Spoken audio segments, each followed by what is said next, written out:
Welcome to another episode of VERITAS. My name is Jessica Lubianski, and today we continue talking about vocations and hearing vocations from amazing people around the Archdiocese of San Antonio. Today I am joined by Deacon Roger Macias, who is a deacon at San Fernando Cathedral here in San Antonio. So welcome, Deacon, and thank you for being here today and for your vocation. So let's jump right in. I heard you have a great and fascinating vocation story, and so I'm interested to hear this today, and if you don't mind sharing a little bit about your vocation with us, it would be appreciated. I would be honored. In fact, it started when I was really young, and I think I mentioned, that I grew up kind of on the east side of San Antonio, right at Hackberry area, that area almost by the Alamo Dome, and but we moved into a little duplex with my mom and dad, and my grandmother lived on the other side, and I can remember my grandmother, and she was always praying the rosary. She's really the one that started me on my faith. My parents too, but my grandmother, I was always with her. She always took care of me, so she's the one that kind of led me to a deeper part of my faith. And then we moved over near St. Mary's University, and I went to grade school at Holy Rosary, and there we had the School Sisters of Notre Dame, and some who I still know today, which is really amazing, and they're the ones that kind of led me. So I was an altar boy, and I always had this dream of becoming a priest. We had a really good priest, these Marianist priests at Holy Rosary, and I knew them all, so I was there 6 a.m. I would be at 6 a.m. Mass. My grandfather and grandmother would be in pew 1 and 2, and my grandfather was such a holy man, and so was my grandmother, and this is on my dad's side. And so then from there I went off to college to Tulane University in New Orleans, and I got real involved in the Catholic Center at Tulane University, and was befriended by one of the Dominican priests there, Father Matthew Powell, and he and I are still dear friends. He lives up in Providence, Rhode Island now. He was at Providence College, and I was one that I thought, you know what, I might be interested in becoming a priest. So I did some discernment up in Madison, Wisconsin at the Priory, at the Dominican Priory, and came out of there, and Father said, after our discussions, it's not that I don't think you'd be a good priest, but I don't think that God is calling you to that. You need to be open to that, maybe other vocations in your life. He says, but maybe someday if you ever got married, then maybe you could consider being a deacon. And I was like, deacon? I've never heard of the word. I mean, I've heard of it, but I didn't really know, because back then probably in the late 1970s, there weren't a whole lot of deacons around. But it always stayed in the back of my mind. And then my wife and I ended up meeting my wife. We ended up getting married in 1987, have 2 beautiful children, and we're grown now. And so then at that point I was still thinking, I was still being called to do service. And a really dear friend of ours, because we're at St. Luke's Parish, and a good friend of ours, Deacon Oscar Valdez, I actually went to his ordination, and the most amazing thing is my wife and I had always been thinking diaconate, the diaconate. Well, me being a really good husband, I had to wait for my wife to get ready. So I'm waiting, and I said, we have to go, we need to go. So she said, we'll be fine. So we get to St. Bridget's Church, and they're having the ordination there, and there is no parking place, no parking. And all of a sudden, my wife was like, there should be something up in front. And I was like, are you kidding me? There's no parking. Well, God was listening to my wife. There was a parking spot right in front. And I was like, this has got to be wrong. And I went and I parked. We walk into the church. The church is packed. I mean, it's completely packed, wall to wall. And my wife says, why don't you go find us a seat? I go, it's packed. There's no place to sit. She goes, check the front row. And I was like, oh, the front row? So I went out there, and there was this man in a wheelchair with his wife. And I said, are those 2 seats taken? And he says, they're for you. And so I said, all right. Well, so I went in and I sat down, walked in, and I asked this man in a wheelchair and his wife was sitting there. I said, are those 2 seats taken? And he said, no, they're for you. And I was like, oh. So now I had to turn to my wife and say, come on down, we're in the front row. So we go and we sit in the front row. It was and this is when Deacon Oscar was getting ordained. And so, the Oscar Valdez. And so we go and we sit in the front row, and it's beautiful. And it's just most amazing, because we could see everything right in front of us. And so then the Mass is over and we're getting ready to leave. And the man in the wheelchair turns to my wife and I and says, "So when are you entering the diaconate?" And I just went, "Excuse me?" And he said, and at this time I look at my wife and she's crying. And so I said, "Oh, he was like a guardian, like an angel being sent to say, direct me to this." So at that point I said, "I've got to really think about this." And so I spoke a lot with Deacon Oscar Valdez at the time about service and what it was being called to become a deacon. And it was all about service. And so I applied to the diaconate and we got in. And there are different stories that go along with that, but that was kind of like the impetus of how I got started in that.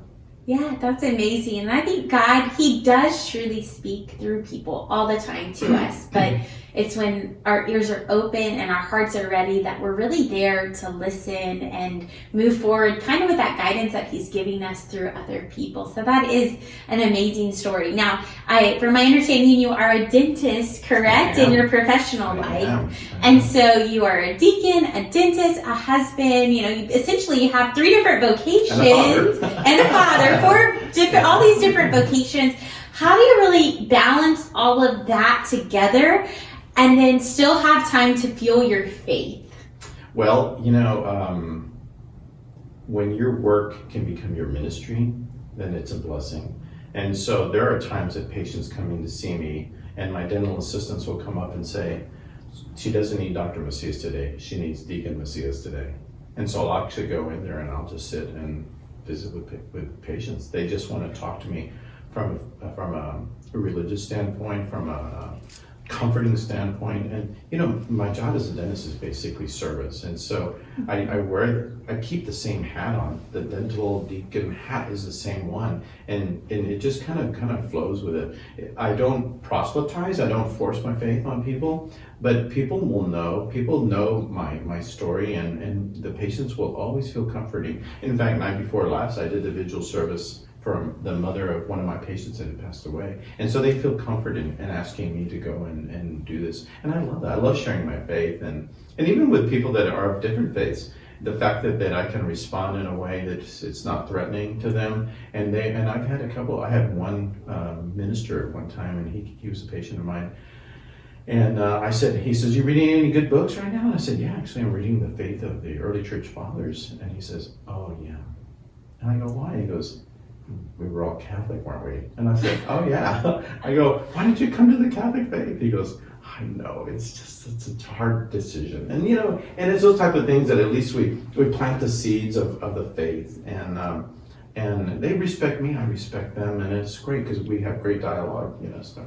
Yeah, that's terrific that you can involve both the ministry and your professional and your everything just together. I think for our young people, especially our young church, they're overextended in so many different ways right now. They're pulled to volleyball or to sports or extracurriculars, online school, not online school. They're just overextended by a natural kind of how our society is as a whole and what's acceptable. And so to see you being able to be a deacon and a dentist and a wife, or not a wife. No. I'm going to start over. To see you be able to. Sorry, you're going to have to edit a lot. That's okay.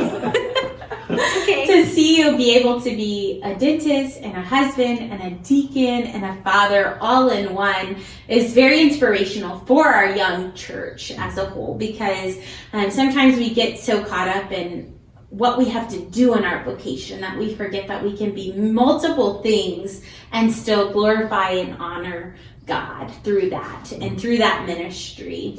Yeah, there is actually, when I've had patients, especially some of the young patients that have come in and they ask me about the diaconate and what my journey was. And I always tell them, I said, if you're listening for the call, don't expect it in the thunder.